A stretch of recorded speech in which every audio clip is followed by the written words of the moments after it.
Ay, hindi ganito ang tamang paraan ng paglilinis ng kitchen wall. Hindi mo ito mapapalinis ng ganito kalinis. Baka hindi mo pa alam, pero may isang mahiwagang gamit sa kusina na sobrang kapaki-pakinabang sa araw-araw. Subukan mo lang minsan at malalaman mong hindi ka nababalik sa dati. Tingnan mo ang epekto nito.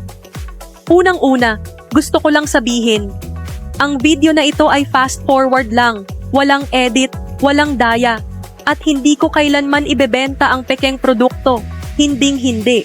Grabe, sobrang nakakagulat talaga ito. Alam ko na madali itong gamitin pero ganito kadali. Totoo ba to? Super simple gamitin. Ang mga gasgas sa marmol ay napakahirap alisin. Kapag may gasgas na, parang imposibleng linisin. Dagdag pa dyan, ang mga dumi, mancha at kalawang sa ibabaw ng kitchen counter, kahit ang kasambahay namin, walang nagawa. Walang epekto ang mga regular na panlinis. Pero itong makapangyarihang coconut oil cleaning paste na ito, siya ang tunay na kalaban ng mga tumatagas na food coloring.